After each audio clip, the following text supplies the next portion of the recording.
Pro-democracy demonstrations. An update on the violent protests in Hong Kong, including reaction from President Trump. Pro-life measure. Chile's president signs a law regarding stillborn babies.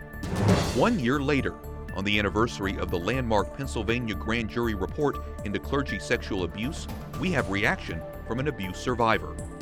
And honoring Our Lady, how one religious order is preparing for tomorrow's Feast of the Assumption. On EWTN News Nightly for Wednesday, August 14th, 2019.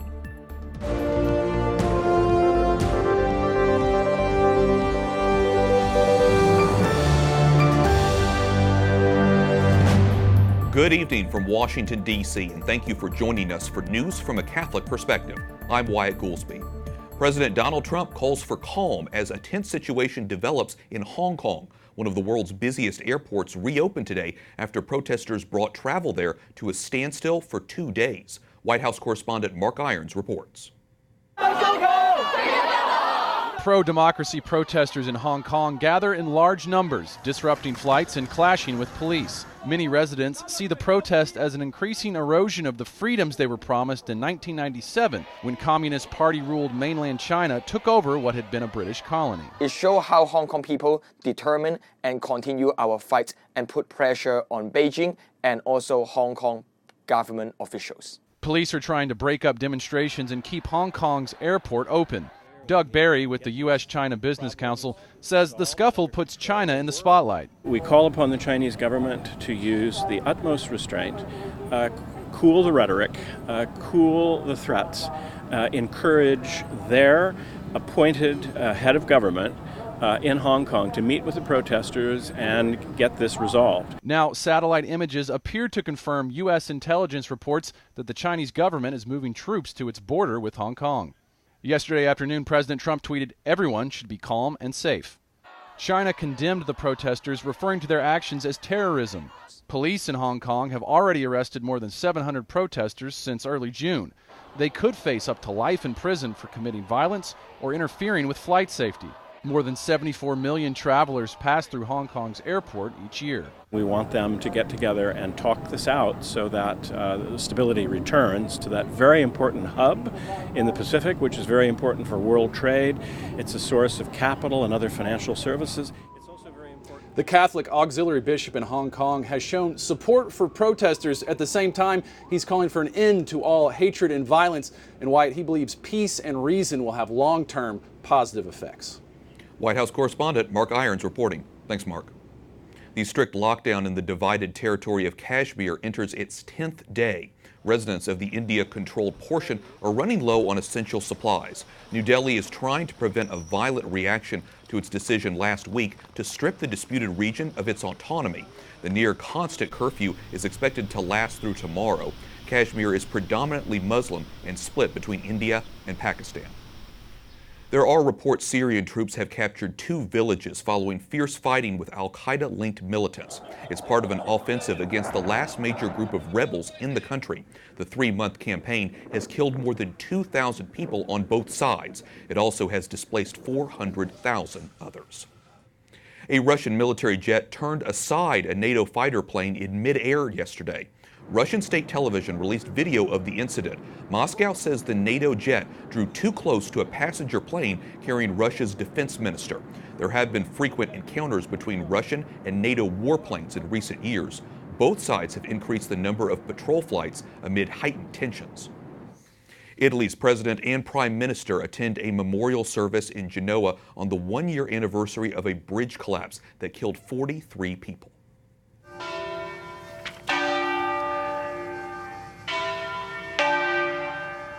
Church bells commemorated the moment of the collapse. Thousands of people lined the streets of the Italian port city. Prime Minister Antonio Conte says the bridge will be rebuilt by next April. Cardinal Angelo Bagnasco, Archbishop of Genoa, says officials send their condolences to the relatives of the victims. Chile passes a law allowing parents to name and register stillborn babies. A continuación, Su Excelencia, el Presidente de la República, señor Sebastián Piñera Echenique. In an emotional ceremony, President Sebastián Piñera calls the measure a step towards a more humane society. The law creates a national registry of stillborn babies. Previously, stillbirths were buried as unidentified persons.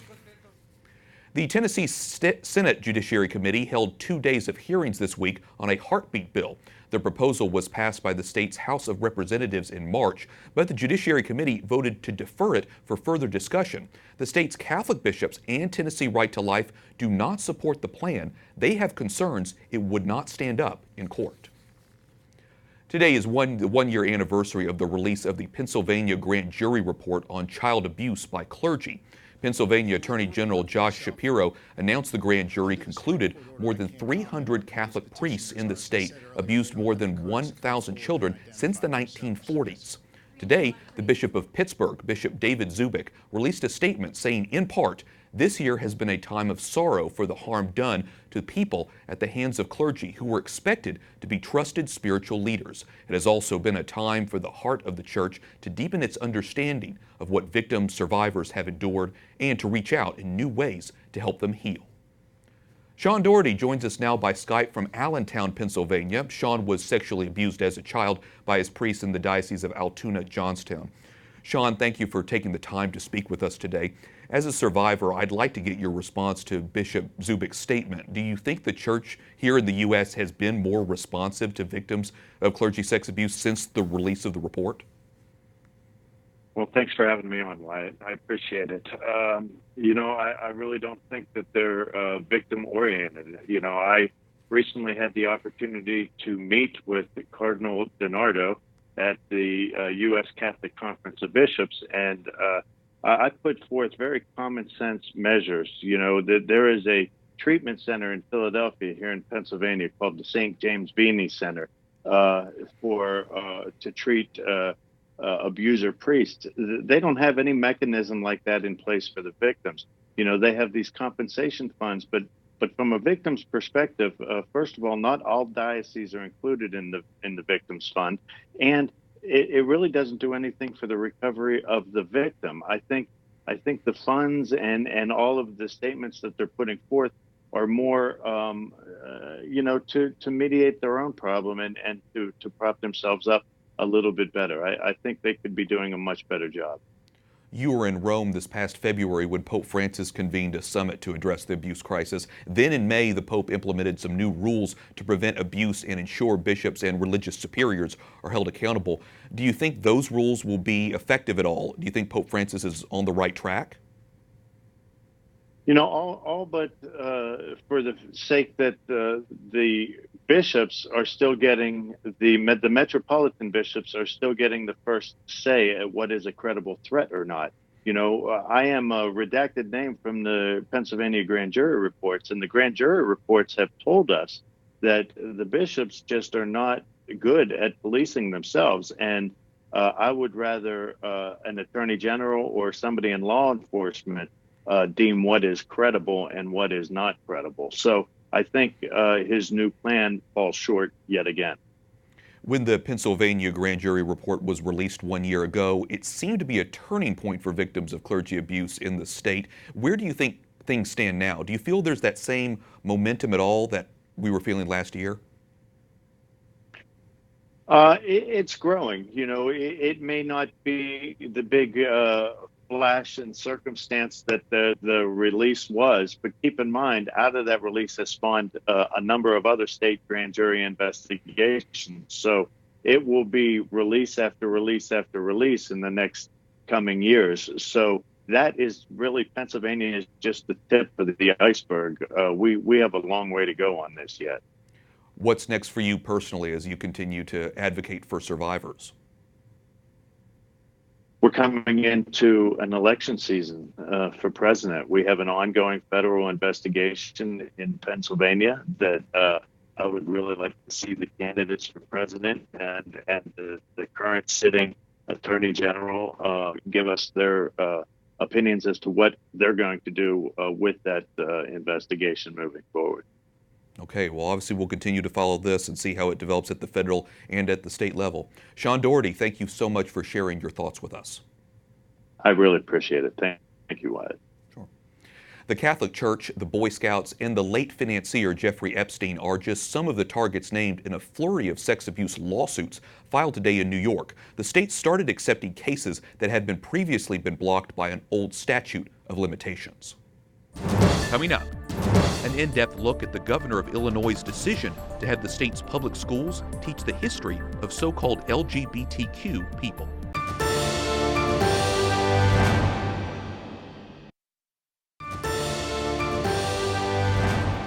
Public schools in Illinois will be required to teach students about the contributions of so-called LGBTQ people under a new law signed by Governor J.B. Pritzker. The new law, set to take effect in July of 2020, mandates history lessons taught in the state's public schools include a study of the roles and contributions of, quote, lesbian, gay, bisexual, and transgender people in Illinois and the rest of the U.S. The lessons must be taught to students before they complete the 8th grade. Joining me now by Skype from Chicago is Peter Breen, Vice President and Senior Counsel for the Thomas More Society, a pro-life law firm dedicated to upholding religious liberty. Peter, welcome back to the program. One of the arguments in support of this new law is that it's a way to overcome intolerance. What's your response to that? Well, intolerance is something obviously we've got to fight against, but this is a mandate on grade schoolers to learn something that really you'd expect to see in a graduate seminar at a liberal university, not something that is part of the basics of reading, writing, and arithmetic. Well, from a Catholic perspective, this law seems to be the latest in an extreme trend in Illinois. In June, the governor signed a law making abortion a so-called fundamental right for women in Illinois. You're a former member of the Illinois House of Representatives. What are you hearing from Illinois residents? Is this type of legislation really what they're asking for? Absolutely not. The people of Illinois are a much more moderate group. This is the Midwest. And I will tell you, look, we've just been through the worst session of the General Assembly in the 200-year history of Illinois. Third trimester abortions, all of these other terrible things. The people want change. And I would say to the faithful Catholics, it's up to us to give them an option. And so that's going to require a lot of work, a lot of shoe leather between now and then. But again, that's something that we can really make a great difference on. But again, we've got to give the people a better option. And I'm guessing most people in Illinois don't necessarily support extremist views on abortion. Absolutely not. 70 to 80% of Illinoisans oppose the latest provisions that were just made, legalizing third trimester abortions, wiping away the health and safety regulations, stopping the public reporting of abortion numbers. People don't want that. And they don't want private insurers like their local pregnancy centers, small businesses being forced to cover elective abortions in their insurance plans. And not only in Illinois, but across the nation, we're seeing many faithful Catholics consider their traditional perspective is simply not even respected. So what recourse do you think parents of public school students have at this point? It is a difficult road to hoe when you've got kids in the public schools, but we can't give up on them. Really, you've got to get active at the local school board level. We need to change out our legislators in Springfield and in all, in the blue states. We've got to hold them accountable. But really, that local school board is often where this decision is going to be made. So the people are going to determine, what does LGBT American history even mean? That's your local school board. So if you can get a word in there, you can get your voice heard there, you can ensure that there's a balanced presentation, and hopefully try to minimize any sort of indoctrination, which is really the great fear. Again, we want to be allowed to live in a wonderful pluralistic society, which the Catholics of this country helped build. And so that's really what we want to see. Okay, well, like I said, there are so many challenges out there to parents and in the public school system. It's so important that we bring them to the surface and talk about them. Peter Breen, Vice President and Senior Counsel for the Thomas More Society, thanks so much for talking to us today. Thank you, Wyatt.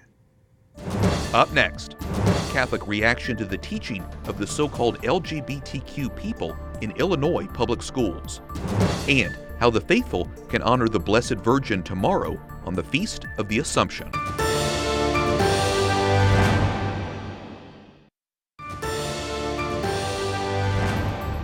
We'll take a closer look now at the new Illinois law that requires teaching public school children about the contributions of the gay and lesbian community. In this kind of environment, what should Catholic parents know about their children's education?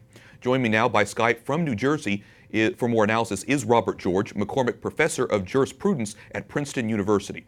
Robert, welcome back into the program. What do you make of this new Illinois law? What should parents know?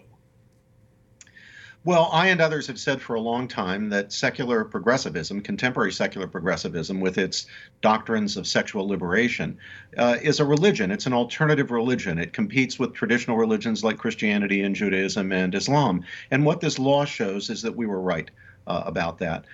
This is an indoctrination program. It's an effort to teach a particular philosophy, a particular worldview, a view about sex in particular, which competes with other worldviews. Now, I have no problem at all, and I don't think Catholic or other parents should have a problem with students learning about competing points of view. But that's not what's going to happen here. The Catholic point of view will not be presented as a valid, legitimate alternative to LGBT ideology, nor will the Jewish view, nor will the Muslim view. What will happen is a monopoly on the ideas will be given to this particular ideology, in effect establishing it as the official religion of the school. So parents have this question: do they want their kids to be indoctrinated into an alternative religion to the one that they have? If they're Catholic parents, do they want their kids to be Catholics, or do they want their kids to be indoctrinated into this new secular progressive religion of sexual liberation? Presumably, if they're good Catholics, they're not going to want that. They want to teach the kids their religion, not somebody else's religion, which means you got to get out. You just can't expose your kids to this indoctrination. Yes, let them learn about the conflicts, let them learn about the competing points of view, but I think now you have to look at parochial schools, and even there you have to be careful that they're not being indoctrinated into secular progressivism there, or homeschooling, or in classical Christian schools, or other private alternatives to the public schools in Illinois and here in New Jersey and other places where they're doing this kind of indoctrination, just to give your kids a shot at being brought up in the faith of their families. I want to go back to your earlier point because I want you to clarify what the Catholic Church teaches on this issue, specifically how to address gay and lesbian history. Are we allowed to teach it? Are there problems with just explaining a history of that? Well, of course, it's not going to be LGBT history. That's just a pretext.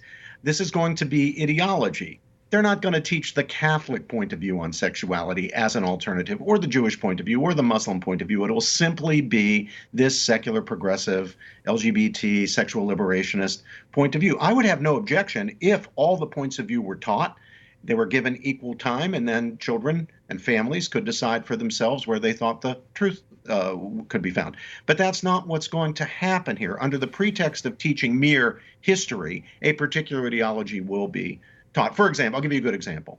One of the great figures, heroes of the LGBT movement is Harvey Milk. There's a postage stamp for Harvey Milk. There's a Harvey Milk Day. He's a key figure in LGBT history. He was also a person who was guilty of statutory rape, of having sexual intercourse with underage boys. When he was in his 30s, he had a sexual relationship with a 16-year-old boy named Jack Galen McKinley, directly in contradiction to California law.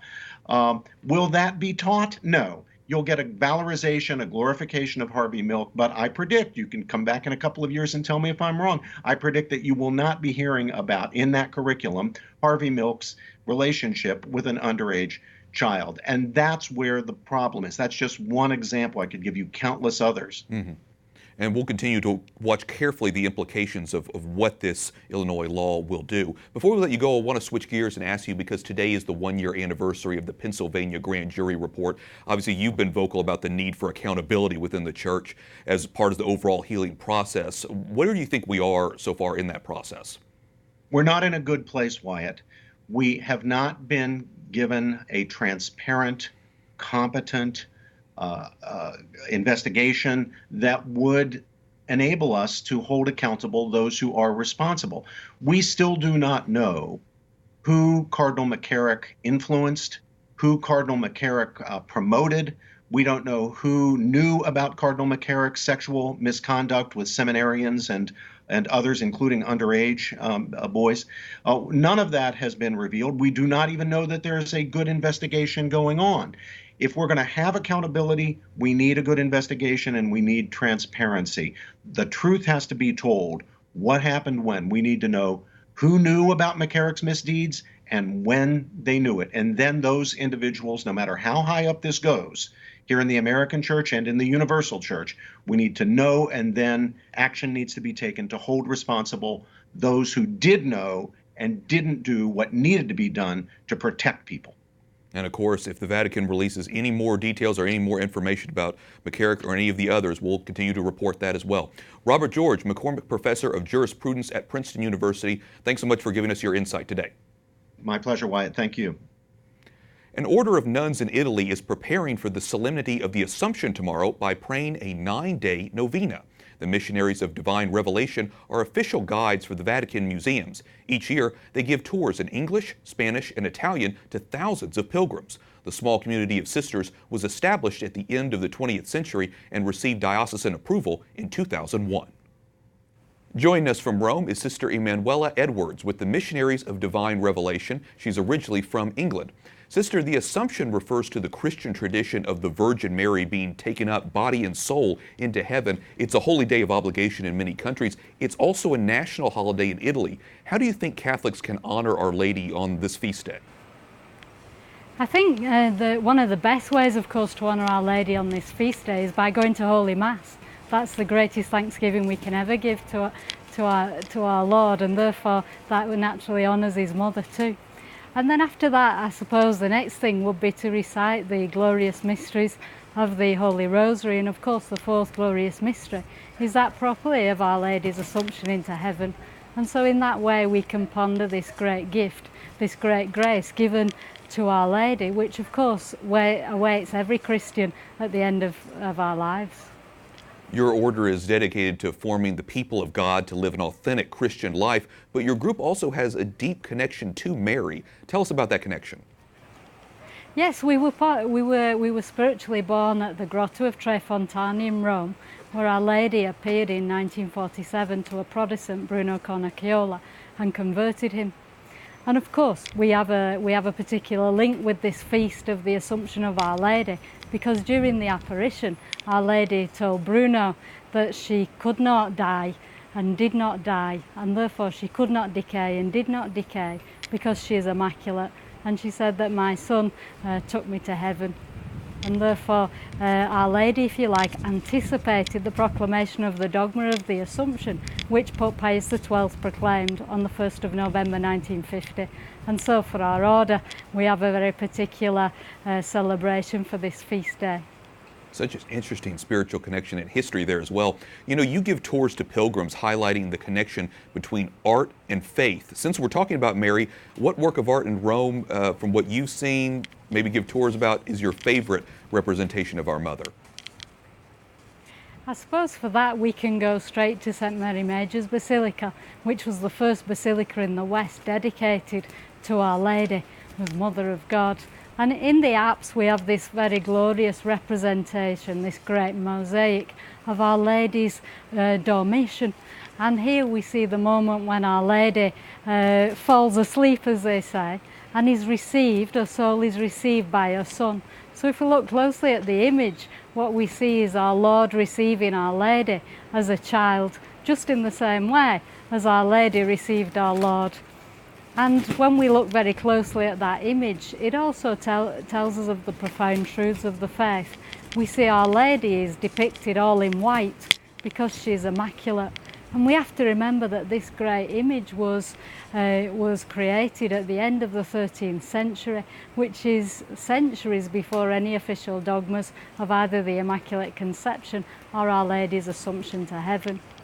I think it's very beautiful because we also see in that image, that glorious image, all the apostles around Our Lady, because of course the tradition of the Church was that all the apostles were present when Our Lady was taken to heaven, and so the artists through the centuries have always depicted the Church celebrating Our Lady in this moment, and therefore of course it's in the Church today that we'll celebrate this great feast. Well, we as Catholics are so blessed to be able to celebrate the Assumption and, of course, ask Mary continually for her intercession. Sister Emanuela Edwards of the Missionaries of Divine Revelation, thanks very much for talking with us today. Thank you. It was a great pleasure. God bless you all, and happy feast of the Assumption. You too. There's your reminder, tomorrow, Thursday, is a holy day of obligation to honor Our Lady. And that concludes our newscast for tonight. For the entire EWTN News Nightly team, I'm Wyatt Goolsby. We'll be back tomorrow with more news from a Catholic perspective. Good night, and God bless.